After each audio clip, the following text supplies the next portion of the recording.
Good afternoon, everybody, and a very warm welcome to the third and final seminar in the series organised by Rittel and Liberty Produce and supported by ERA. So it's a great pleasure to see you all here, and it's a great pleasure to be invited to chair this session. My name is Belinda Clarke. I'm the director of Agri-TechE. We are a network membership organisation bringing together the innovation ecosystem, and we're really very proud to have Rittel as our members. This is a very timely conversation. I mean, goodness, think of everything that's going on here in the UK. We've got the agriculture bill, we've got once in a generation change going on to the way agriculture takes place in the UK, the way farmers are supported. Goodness, we're still in the middle of a global pandemic where has there ever really been the vulnerability of the supply chain and the agri-food system highlighted quite as starkly as it has been in recent months and at the beginning of the pandemic when supermarket shelves were empty. And of course, we've had EU exit. We're hearing about trucks being blocked at Dover. We're hearing about product being wasted due to paperwork. So it's a very challenging time, but it's also a time of great opportunity. And I think that's why it's really important that we're having this conversation now. So this is very much the starting point for future conversations. There's very much an emphasis around sustainable agricultural practices and really crucially, the need for collaboration. So I hope you've been able to join the previous two webinars. I think the first one was around technology and the second one was around skills. And today we're going to be bringing that together and discussing how to create a fit for purpose workforce in a sustainable economy. And let's be clear, that workforce may not all be human. There may be some robots that are having to work alongside humans. So we need to really open our mind and think what we mean by the concept of a workforce in a sustainable economy and the different needs of the different players in that workforce. So we have two great speakers lined up this afternoon for you. Please, if you would like to ask any questions, please do so in the Q&A, which you should be able to see on the right-hand side of your screen. I'm very excited to welcome Chris Newenham, who is the joint MD of Wilkin Sons. I'm sure it's awful to say he needs no introduction, but as a company, I think Wilkin Sons has really got a very strong reputation and a huge appetite for innovation. We also have Joshua Allen, who from Liberty Produce, and I think you're the horticulturalist and growing and relationship manager. So welcome to both of you. I think we have a good set of attendees have joined us now. So I will go quiet and invite Josh to also turn off his camera and mic. And Chris, we will leave the talking stick with you for your presentation. Over to you. Thank you. Thank you, Belinda. Good afternoon, everybody. It's good to be with you. I'd like to give you a very quick run through. I'm going to talk a little bit about our business, where we've come from, where we are today, how we've progressed in recent years, and really where we see the future. So the title of my talk is Tradition and Innovation: The Application of Technology in a Progressive Farming Business. And as we get towards the end of the talk, I'll talk about some of the exciting innovations that we've actually got going on site at the moment. Can I have my first slide, please? So really, to just set the scene, we have a business that we're incredibly proud of. We've been going for the last 130 odd years. And it's a business that's built on the foundations of quality, integrity, independence, and innovation. And this is nowhere better exemplified than through our Little Scarlet strawberry. So Little Scarlet, as you can see from the picture, produces an absolutely tiny berry that's about the size of the tip of your little finger. And it is a variety that's entirely unique to us. We've grown it on site for the last 120 odd years. It's got an incredibly intense flavor, incredibly difficult to pick. So it's a real labor of love in turning it out each year. Excuse me. And it's, apart from being our flagship product, its very greatest claim to fame is surely the fact that it's James Bond's favorite jam. Can I have my next slide, please? So to give you an overview of how our business works, we are a truly vertically integrated business. We go all the way through from primary production in the field, through manufacturing, and actually retail as well. So Wilkin Sons acts as the holding company under which umbrella we have a portfolio of brands and businesses. First and foremost amongst which is our Tiptree brand, which hopefully most of you are familiar with. We have a chain of 10 tea rooms across Essex and now Suffolk also. Of course, we have one at Writtle itself, which we're very proud of. Tough going for our tea rooms at the moment. They're obviously all closed currently, but hopefully going to start opening up again soon. We have a Christmas pudding manufacturer, which is based over in Saffron Walden, Coles Puddings. We have a patisserie business, which is based in Witham, and that's focused on the food service sector. We have some subsidiary jam brands as well in Thursday Cottage, which is more of an artisan jam, and we have Jules and Sharpie, which is based on chili jams. And we have a thriving fresh fruit business, which I'm going to come on to talk a little bit more about. Can I have my next slide, please? So our business, about 75% of our business is sales within the UK. About 25% of the business is based on exports, and we export to something over 70 countries worldwide. So the red dots on the map, so to speak, the red countries on the map are countries that we currently export to. So we're doing okay at the moment, but still plenty of room for improvement. Can I have my next slide, please?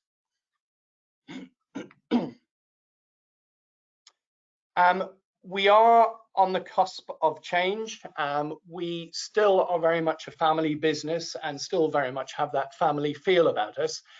But we are, Peter Wilkin, who is the last family member that's still involved in the business, about 30 years ago set us out on a journey of becoming an employee-owned business.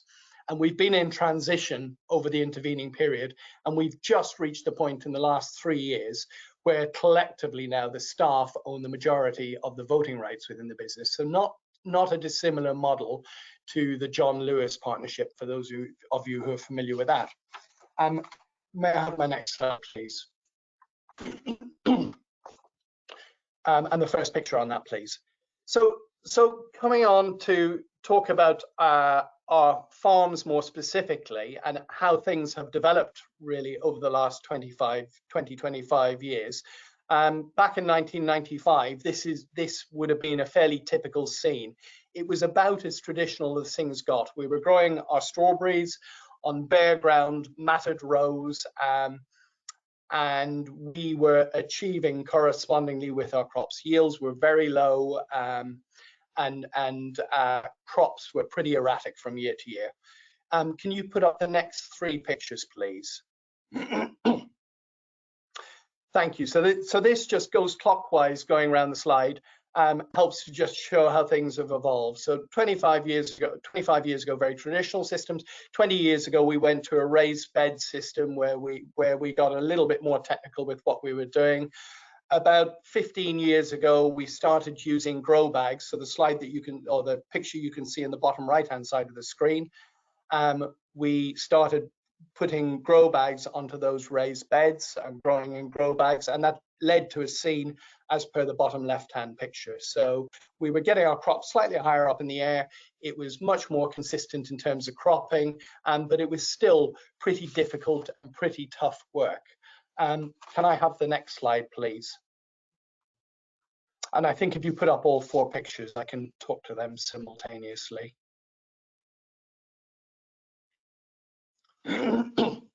So again, I'll go around the slide clockwise, starting from the top left-hand side.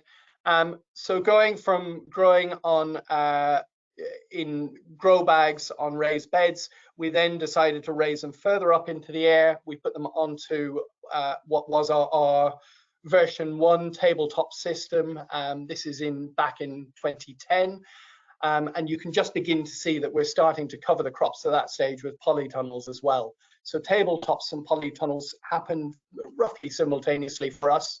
The picture in the top right-hand side just gives you an aerial view of what the polytunnels look like. And actually the crops we're looking at that they are specifically protecting are cherries on this particular occasion.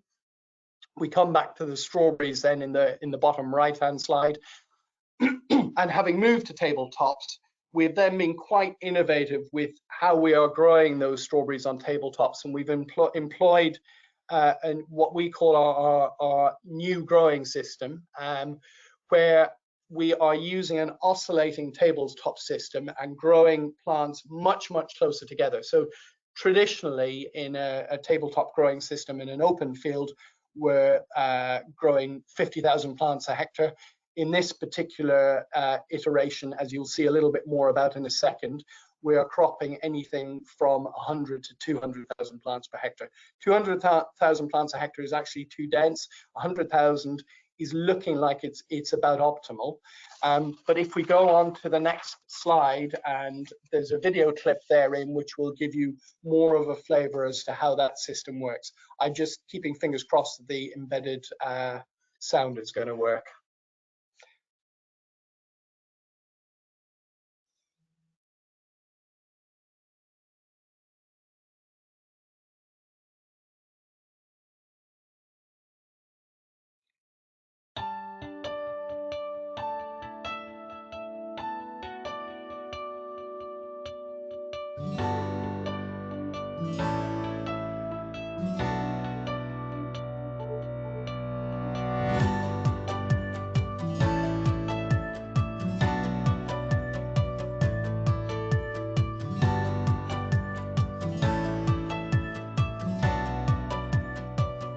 This NGS tunnel installation represents the first of its kind in the UK. We're extremely excited about it. The system offers multiple benefits, not least of which is the ability to maximise the production area. In a conventional production system, we're essentially cropping every second row.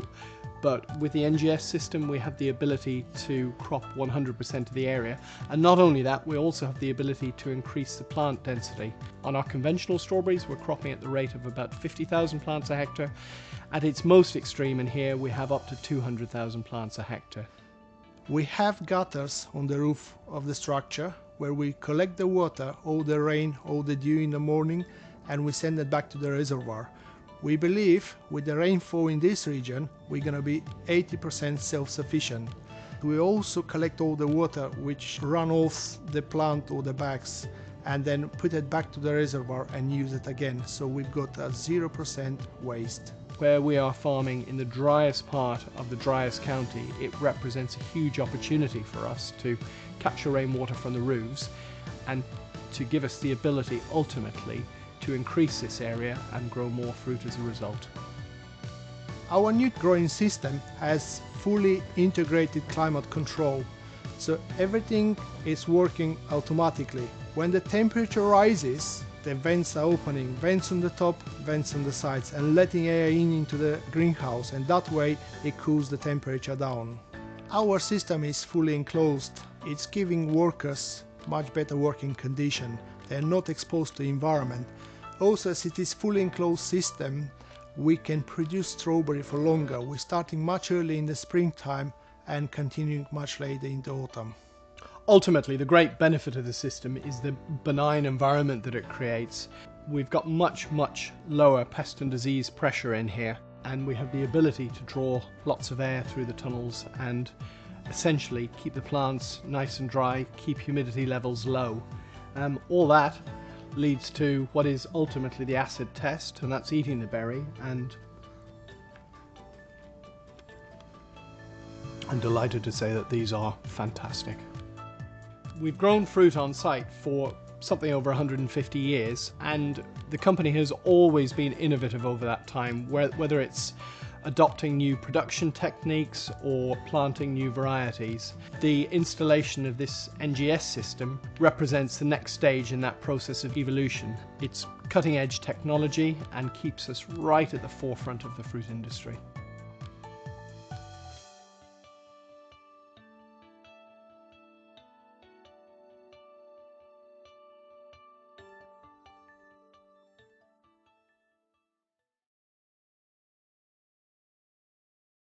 Okay, so I hope that gives you a flavour of kind of where we are today. That was a little video clip that we put together about 3 years ago. There's one correction I need to make in it, and we talked about the fact that we were 80% self-sufficient, or at that point in time we were 80% self-sufficient in terms of water harvested versus water used within the crop.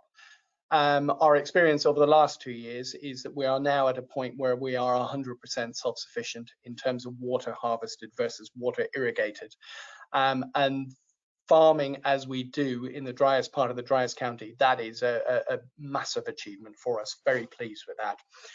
So I'm going to come on in my next slide, please, to talk about where we see the future and some of the innovations that we are working on currently.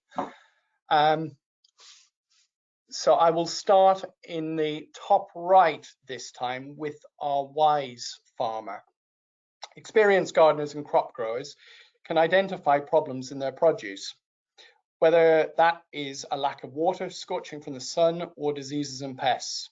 Even something as subtle as a change in fruit color can indicate a problem that could decimate swathes of crops, causing significant financial harm to producers.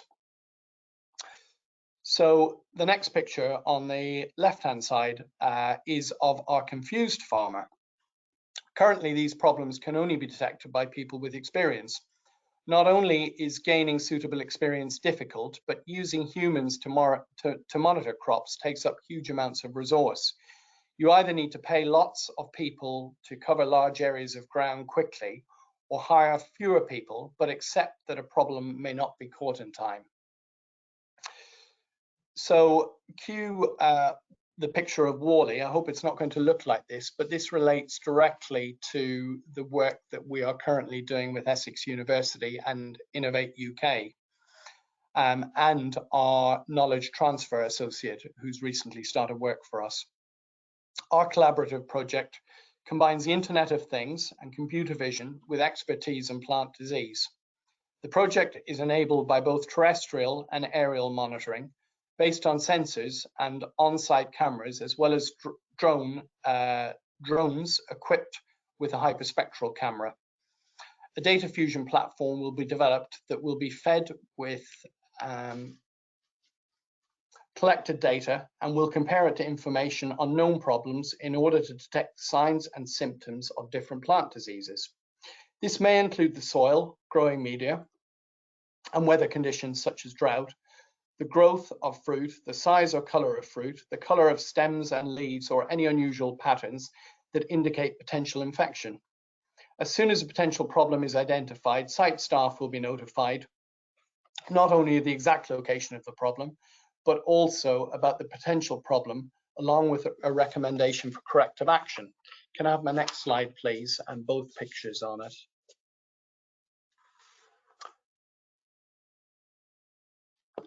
So looking at the first picture, which is on the top right, utilizing this technology, the farm will be checked continuously and in real time without any effort from humans. This means that experienced staff can be deployed to other areas of the business, improving workforce efficiency. So the bottom picture then shows an interaction of various technological ecosystems. By identifying a problem in its earliest stages, we can ensure that we treat the issue before it becomes severe. This may involve treating specific plants to stop the disease spreading and infecting more of the crop. This will save money and effort, reduce dependency, and we hope ultimately eliminate fungicides while enhancing the yield and the quality of the produce. The science, I'm afraid, is well and truly beyond me, but fortunately we have, as I've already mentioned, a very smart knowledge transfer associate who's working with us at the moment to try and pull all the various strands together. So that's the first project we're looking at. If we can go on to the next slide, please.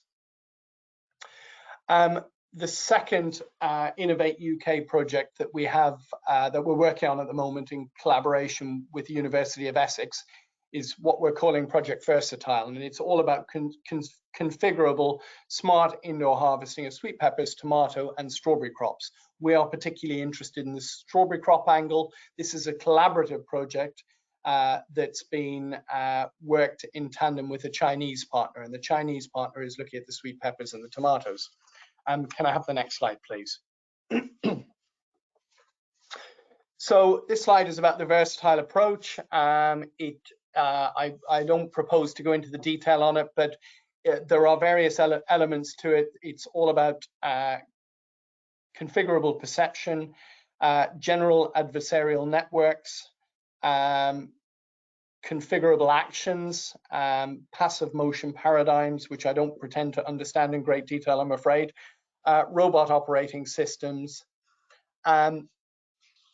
and they are ultimately, as you'll see from the following slides, they're going to lead to a robotic harvesting solution, we hope, for our crops. So can I have the next slide, please? So why Project Versatile and why now? Well, it's to do with it's all to do with the various challenges that are being thrown up within our industry. People will be pretty well aware of the labour challenge that we've got. You've all seen the Pick for Britain campaign that we had last year. We have an ageing population. We have political pressures coming to bear in terms of continuing to bring migrants into the country, which we are utterly dependent on. The cost of picking by hand is getting increasingly more expensive as national minimum wage continues to rise. So all these have led us to needing to look at a mechanical or a robotic solution to harvesting. It's not going to be a quick fix. It's going to take us time. We started first talking to the University of Essex about this a couple of years ago, and it's only now that we're really getting some momentum behind the whole enterprise. Can I have the next slide, please?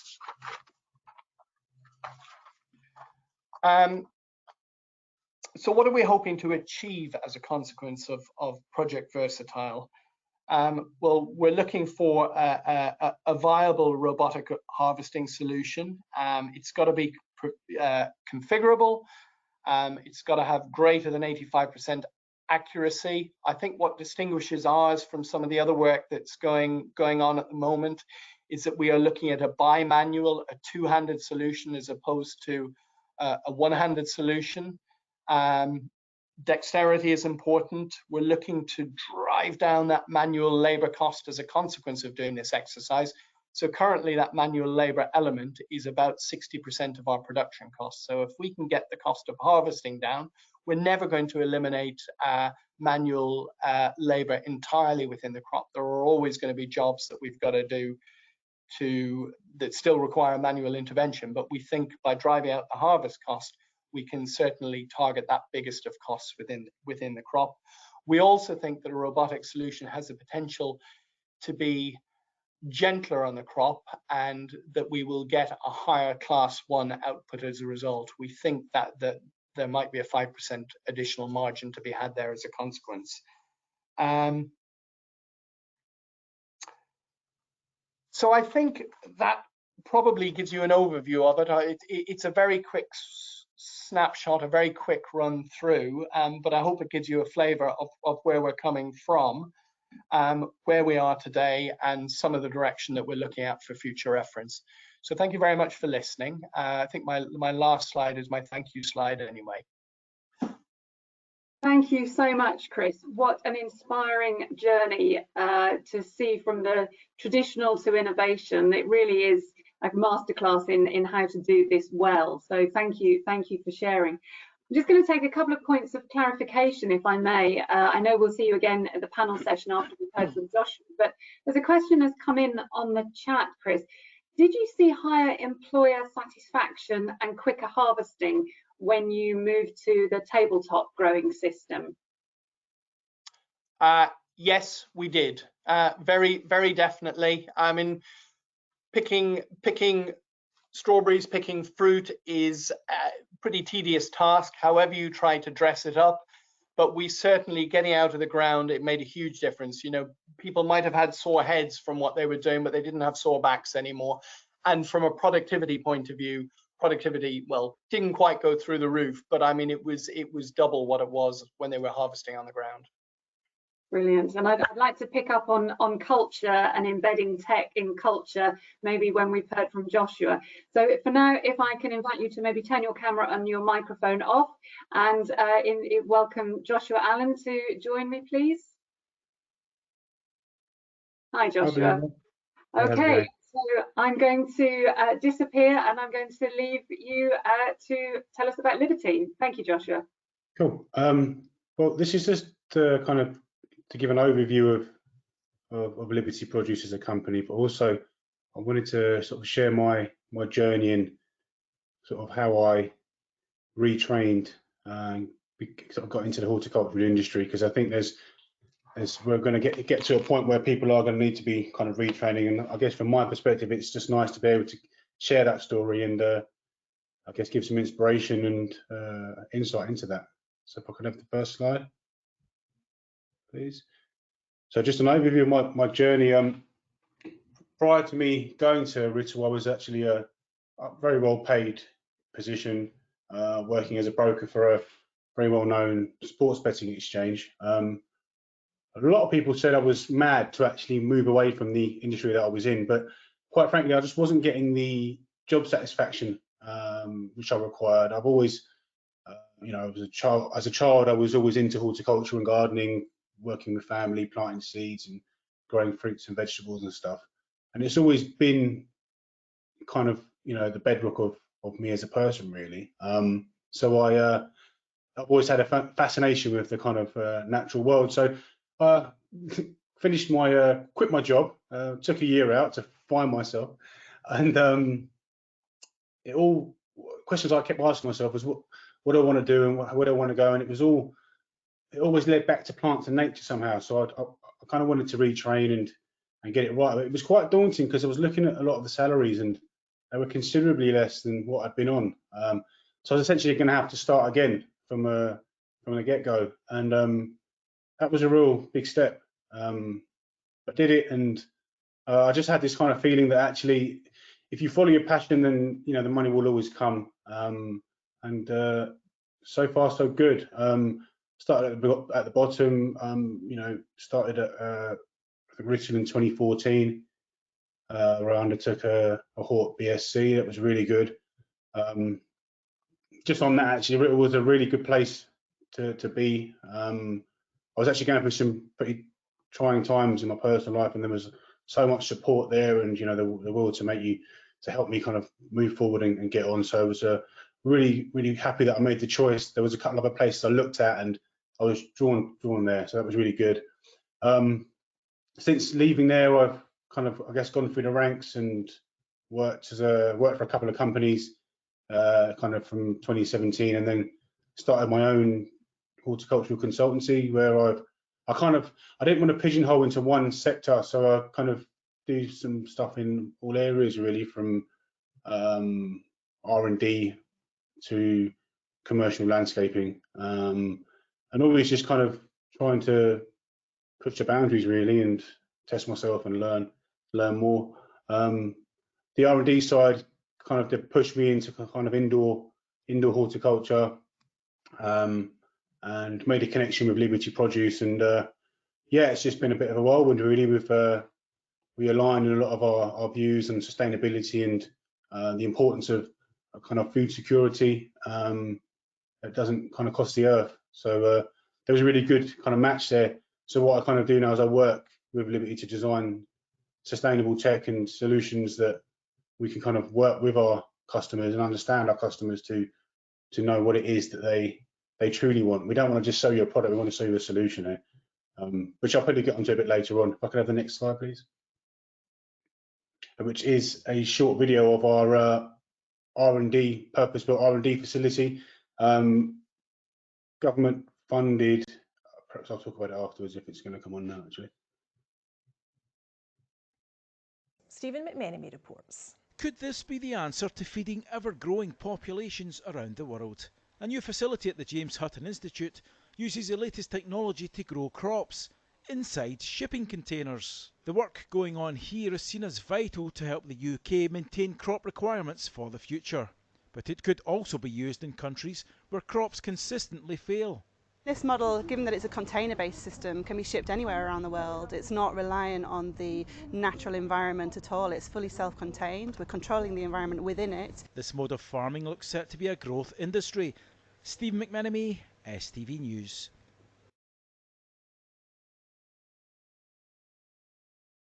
That is our future farming hub, which is built in collaboration with CHAP, government organisation, and what it is essentially is a facility where we can carry out R&D and kind of, it just proves the concept for us. But it's very, very valuable when we do kind of collaborations with different groups, and again for our customers. So we take a lot of the time we take partnership approaches with traditional growers so they can scale up slowly rather than them having to invest in 2 or 3 different containers. We take the approach of scaling them up slowly, but can offer this facility to do growth trials, and it's proved a really good model so far. Next slide, please. It's just an overview of kind of what we kind of focus on. I mean, there are lots of different legs of it, but the essential one is to have a totally controlled growing environment, and we want to kind of push the boundaries on what we grow. There's a lot of kind of microgreens, but we're doing a lot of research into various other different crops, and looking at how we can incorporate everything together. So not having at the beginning it was separate lighting for controller and nutrients and etc. But now we're trying to integrate everything into one so that everything can talk to each other. So there'll be some, I guess, some future follow-ups maybe on this session actually with some AI involved in our growing indoors moving forward. Next slide, please.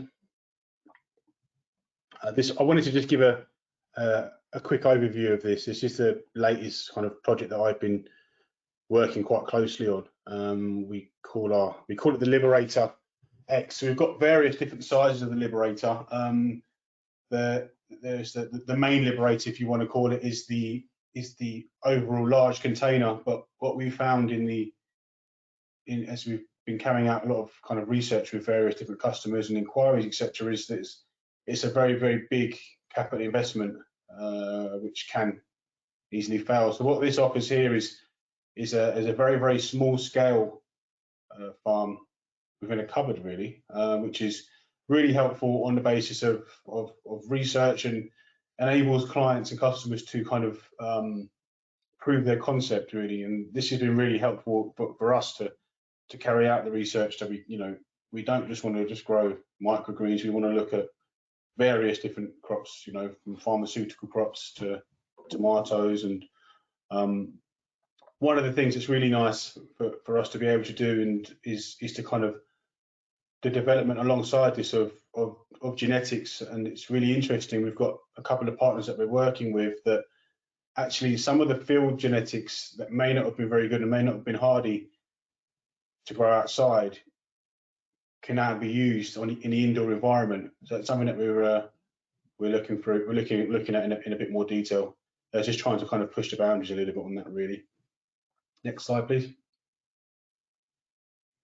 So yeah, just an overview again on kind of where we work. It's the customer, understanding our customers is really, really important, and it's the reason why we've got to actually pushing and giving a lot more work, or putting a lot more energy into the smaller scaled down research models, as opposed to trying to just kind of sell containers to clients on a one-off basis and sell them a product.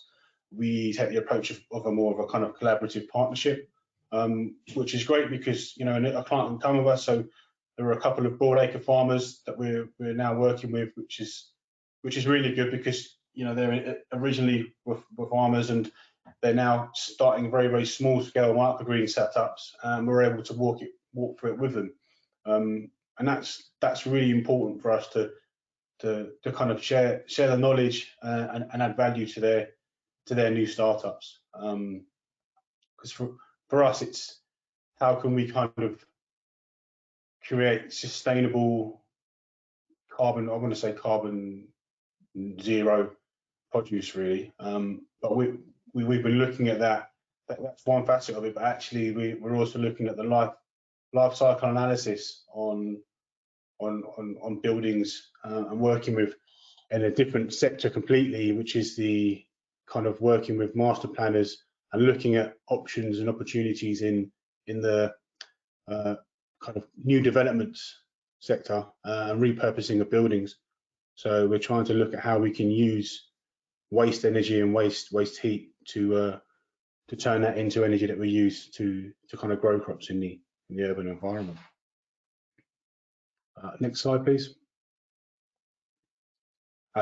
Sorry, so that's kind of, that's the kind of the end now. Excuse me. So we'd love to hear from anybody that wants to talk further.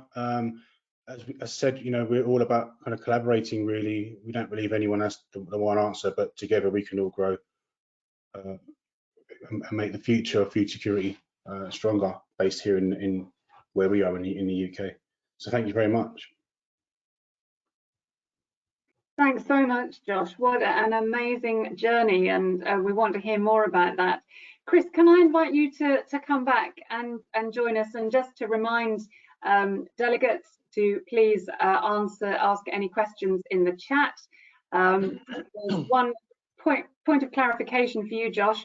The small-scale Liberator X looks interesting. Can it be used for lots of different types of crops, and has that been tried and tested yet? Yeah. Absolutely. We're trialing it with a wide array of different crops, and there are different sort of levels and different levels of control with the Liberator X. So there's a base model, and depending on how meticulous you want to be with your research and lighting recipes, etc., we can tailor that. So that's really good for the R&D development, the R&D environment. Good, excellent.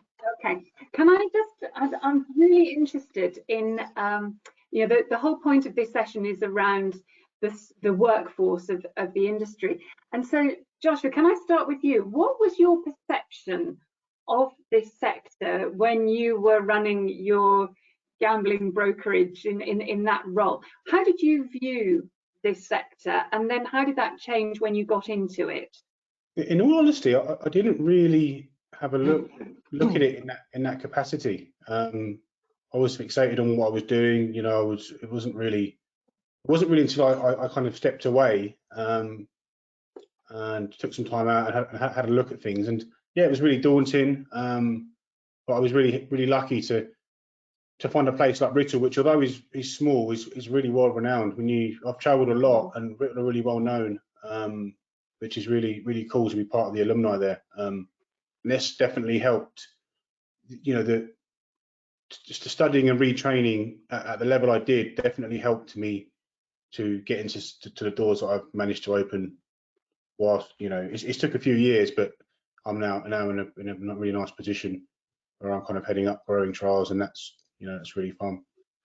And when it comes to encouraging people from outside what we might think of the traditional routes to agriculture, what transferable skills do you think you've brought in? I mean, the technical bit you can kind of learn, but what transferable skills do you think has been particularly helpful to you as you've come into the industry? I think it's important to have good people skills and understand. I mean, of course, it all depends on the sector, the area of the industry you want to work on. But for me, the underlying thing is I think the passion. You've got to love what you do, right? Then it's not like, I don't really feel like I work, to be entirely honest. Like, each day is fantastic for me because it's a new challenge. What we're going to do today, what are we growing, what's failed, what hasn't, why did it fail, what can we do to make it better? All that kind of stuff is it's not work anymore. And I feel really blessed and really lucky that I'm in that situation, because I wasn't. So I can really genuinely talk about making that change. And yeah, it's fantastic. But follow your passion. If you really love it, the money will come. The excitement will come in the end of it. Just follow your heart. is a short answer.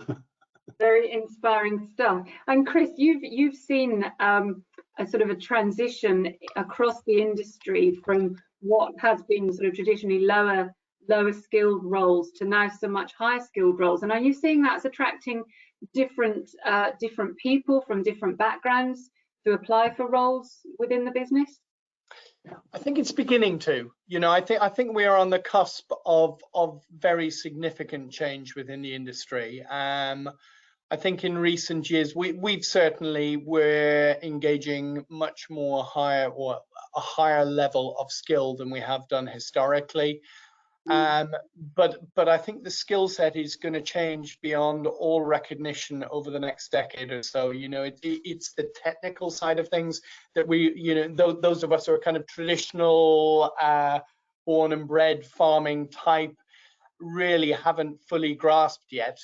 There's a next generation coming through. I mean, I'm really enjoying it at the moment. We've got our knowledge transfer associate who started with us 8 weeks ago, and your head begins to explode because they're looking at everything through a completely different set of eyes.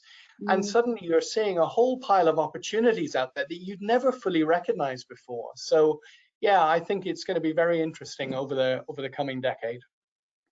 And you've obviously inspired somebody in the questions has said if they wanted to get into these new growing skills, would they need to upskill, and how can they learn them?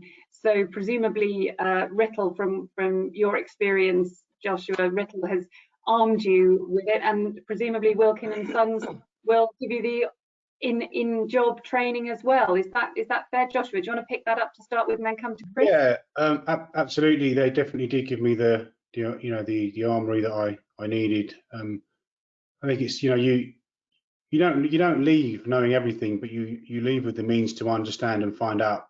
You may leave with 50% of what you really want to know, but then you have the full capacity to go and find it for yourself. And it's important to mention that, because I think some people think they just go there, get a degree or get a qualification, and you're there. But that's just the beginning of the journey from my perspective. I'm learning every day, and I think we did a visit actually to Tiptree, and it was really we saw the NGS, and it was really, again, that was really mind-blowing to go and do that. So they've got really good industry contacts, so you're not just kind of classroom based, you're actually going out and seeing things in the field and seeing how stuff can work, and it's really important. Sure. And Chris, what could a new graduate, what would their journey be like if they joined a business?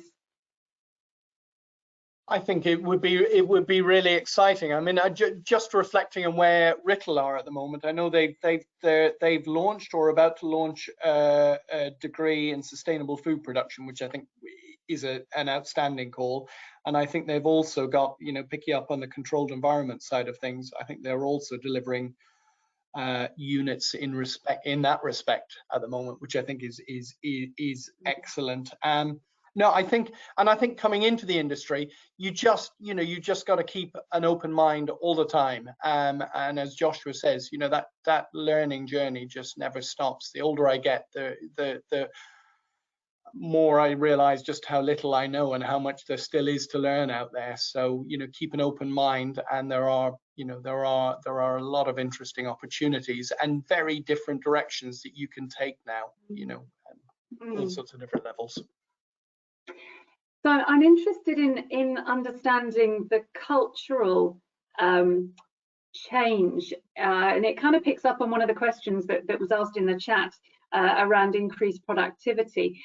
How easy was it, Chris, to embed these kind of very new, very exciting tools into your existing work practices? And was there a kind of cultural, did you have to do some work on the culture of the workforce to help them be comfortable with it? Was it enthusiastically embraced from the beginning?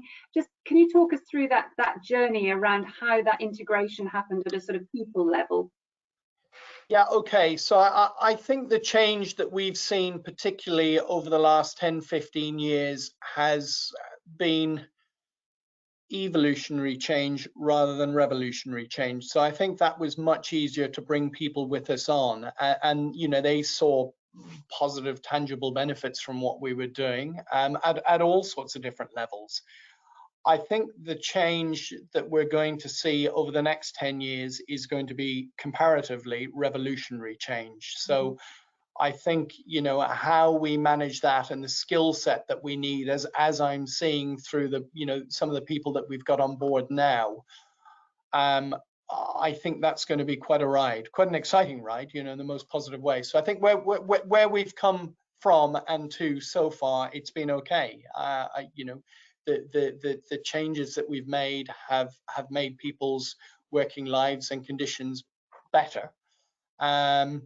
But I think the pace of that change is just going to accelerate exponentially over the next few years.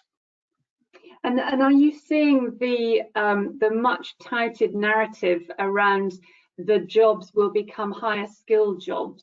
You know, we hear the example of the forklift driver that was then trained to manage the flower picking and sorting robot. Yeah. Are you seeing those kinds of opportunities?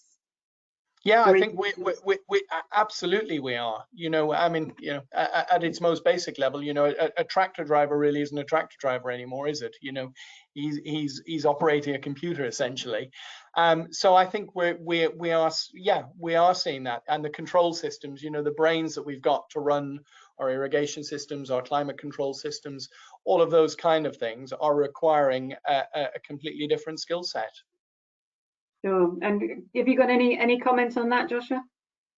No, I agree totally. I think it's from the skill side of it. I think it's just important not to is to just do is to be as practical as you can. And if you do get retrain and learn, you know, I started off just having a basic understanding of plant science and physiology and practical horticulture, and now I'm developing controller systems and different lighting recipes, etc., and spectras for. But you don't think you're going to be doing that in the beginning, but because you have a baseline understanding of what the needs are, you are then able to evolve it. So you kind of pick up the transferable skills as you go by talking to people in the industry and just being a doer, right? So you can sit back, or you can try and do and always keep trying to learn and keep trying to understand new things. And I think that's really important. Just try, just keep pushing, and the will open in the end. It's seeing this sort of juxtaposition of biology and engineering and data science and deep learning, and that's kind of an exciting interface, isn't it? But it's not always an easy one to occupy if you're you've got that kind of farmer's eye around growing the product, and suddenly you've got that kind of decision support tool that you need to kind of work with. Yeah, I think that's good enough, but I think you've always got to remember that you're giving the decision, you're teaching the machine to learn, so you're still adding value to a point. I mean, there may be a point when we go past that, who knows, right? But at this stage, you're still giving the parameters, and you're still able to kind of lead on the research and the different trials and stuff. So that's really important. Sure. And there's a question coming on the chat about, in addition to the technology, what other skills do you think would be needed to achieve the future sustainable production targets for the UK? And I guess I'm thinking here also around your sort of circular economy piece, Chris, you know, with your water sustainability. Are you seeing the people that have got the expertise and knowledge to really embrace that circular economy piece for a vertically integrated business like yours? Not yet, I think is the answer to that. I mean, you know, that brings in, we've talked about the technology piece, but you know, the whole sustainability angle brings in another whole new subset of skills that we need to address in due course, and we're going through various exercises in that respect at the moment.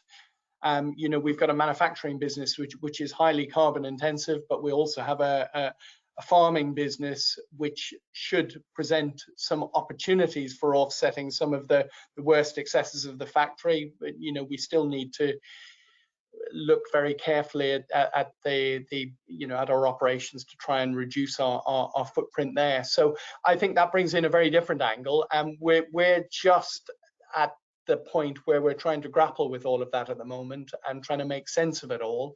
And it's all such an emerging, you know, science and field that it's difficult to go to, you know, a particular expert who can guide us through it all. So I think that's a whole new skills subset that we need to address as well. I mean, from Liberty's perspective, we at the beginning of this year, working on our next generation of lighting. And for us, the circular economics is really important, because one thing that we did notice was that the LEDs have a lifespan. So we work on how can we make the LEDs recyclable or replaceable.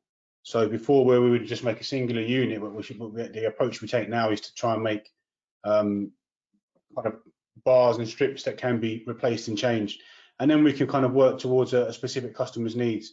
So if a customer wants a specific spectrum, we can offer that, and we're also looking at developing further the kind of cooling system. So our lights are water cooled, because of course you want to extend the life of the LEDs as long as possible. So the cooler you can keep them is, the more shelf life you get, the more value you get out of it as a customer.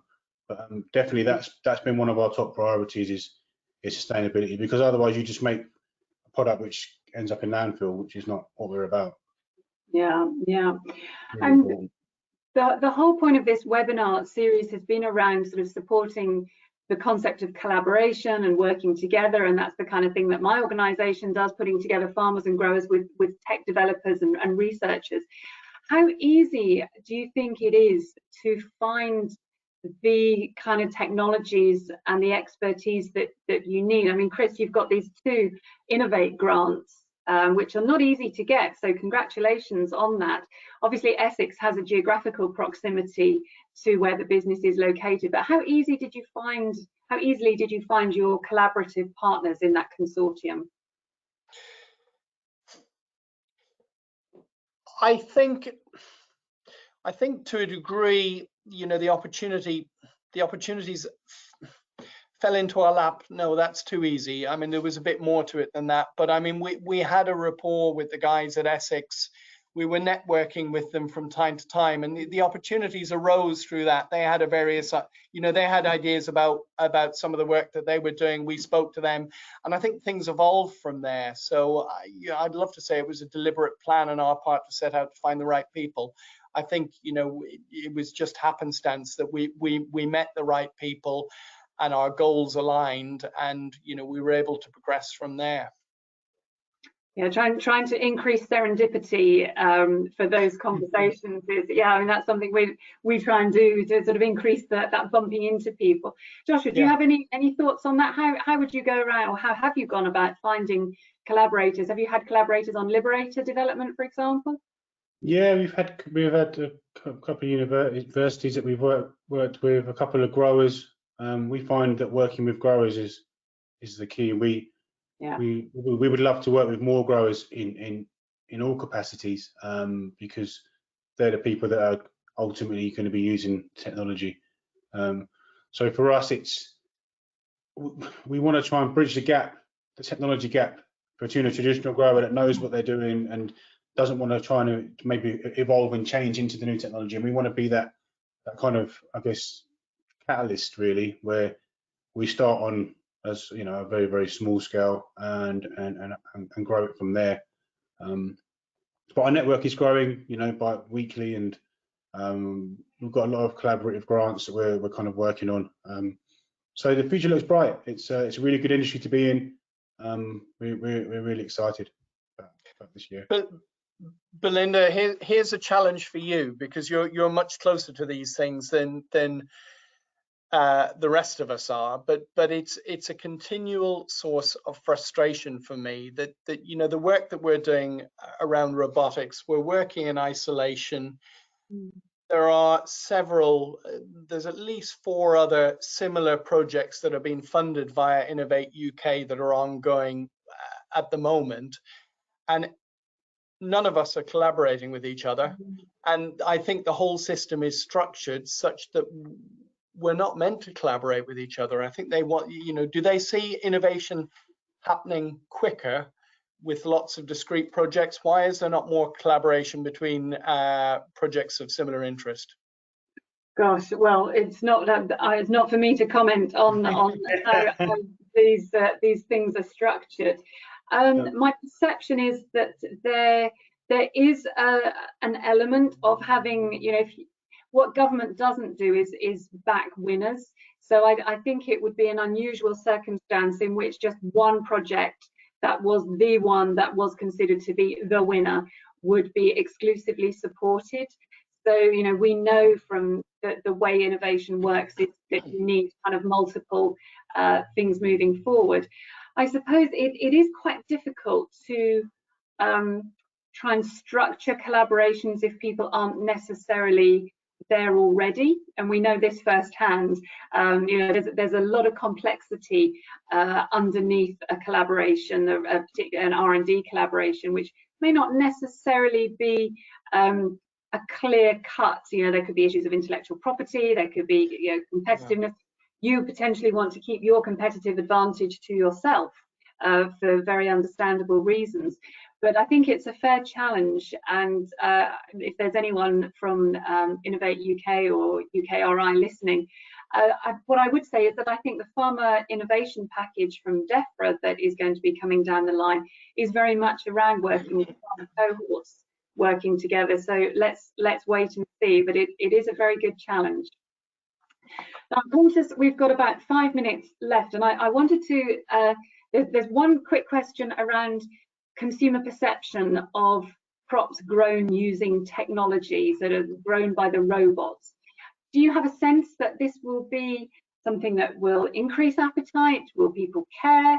Will they just not engage because we've got so many other things to worry about? Josh, what's your view on that? I think we all care where our food comes from, but I think there needs to be probably a bit of a case study approach to kind of make the comparisons so that people understand what the benefits are. I don't think that's broadly delivered enough at this point. I think that takes the likes of the big supermarket chains to kind of be a bit more involved. There's a whole supply chain, putting another webinar based on that, right?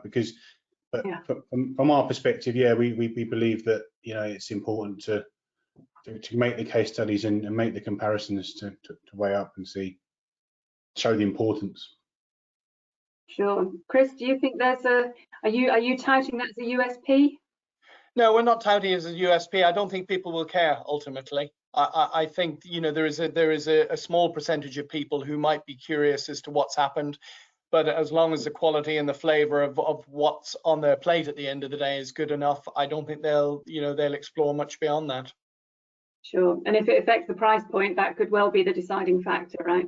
Yeah, absolutely. Okay. So a final question for both of you before we have to wrap up. I'd like you to imagine, if you will, that you have the ear of whichever policymaker pleases you, and to give them a pitch as to what you would like to see change, either in terms of regulation, in terms of skills, in terms of investment. What would you like to see from whoever is in charge? Let's call it a wish list for Father Christmas, to mix metaphors. So I'll come to Chris first and then Joshua. What would be the single action that policymakers could make that would really move the needle for your business? Okay, that's a difficult question to answer off the cuff. I mean, because I'm caught in the moment as things stand. We're trying to deal with Brexit at the moment, and there's all sorts of trade issues with that, which are just, absolutely doing our heads in. So you don't want to hear that. You also don't want to hear that, I would like, in the shorter term, our robotic harvesting solution is still probably 10 years away from being viable. I'd like to still be able to access our seasonal workforce in the shorter term. So that's a big issue for us. Also, beyond that, I think it's a collaboration piece. I think I've already articulated that. I think there's loads of good and interesting work going on. I'd like to see, why aren't, going back to what I said earlier, why isn't it an express obligation within an Innovate UK funding package that you have to collaborate with the other innovators out there? Okay, we'll feed that back. And Joshua, final comment to you. What would you like to see happen? Yeah, again, as Chris said, it's a difficult one, isn't it? I would like to see a lot more investment in upskilling as things change, but ultimately, I think there's a huge gap at grassroots level at schools where it's not take horticulture and plant sciences. It's not, you know, it's kind of looked upon as not a very good job, really, in a lot of aspects. Yeah, you're going to be a gardener. I remember my wife said it to me. Oh, so you're going to train to be a gardener? And I was like, yeah, absolutely. And she's not laughing. You know, she's fine with it now. But at the time, it's kind of looked upon as there's a limited skill to it, but it's actually a really in-depth science. And if we could invest, we'd have some really good talent coming through the ranks. So we wouldn't need seasonal labour because they'd want to be, the investment would be there. That would be mine. Great. Well, that's possibly yet another webinar series about raising the profile of the industry in schools. But for now, the clock has beaten us. So I would like, on behalf of all the delegates, to thank Chris and Joshua very much for giving up your time and sharing your thoughts and experiences with us. I think it's been incredibly informative, and thank you so much. I think this is an ongoing dialogue. We're all involved in these conversations all the time. I know Rittel and Liberty Produce would be delighted to hear from anyone who wanted to continue the conversation. We'll carry on doing our thing in Agri-TechE as well, and working with our colleagues and friends at Rittel and Liberty. There will be another webinar series in the spring, and that will be around AI, which I think for our purposes here is going to be artificial intelligence, not artificial insemination, if anyone is of a livestock nature. So AI in spring, you heard it here first, so keep looking out for those alerts. So for now, we're going to close with a video about Rittel. I'd like to thank you for your time, for your attention, and I'd like to wish you a pleasant evening and hand over to the video. Thank you very much and good evening. Thank you. Thank you. Bye.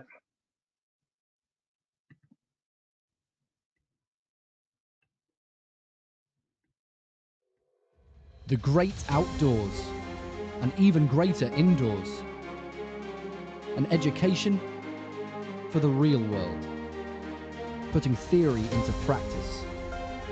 Smaller class numbers and supportive tutors. Highest overall for student satisfaction. Breaking new ground. Breaking the mould for almost 130 years. Around 200 open hectares outside Chelmsford. A close community that will welcome you inside. Making lifelong friends. Experiences for life. Being just 35 minutes from London, but a world away. Discover our hands-on industry-recognised courses. Putting theory to the test. Putting alumni in high places. Putting your career first. Putting science into practice. Rittel University College.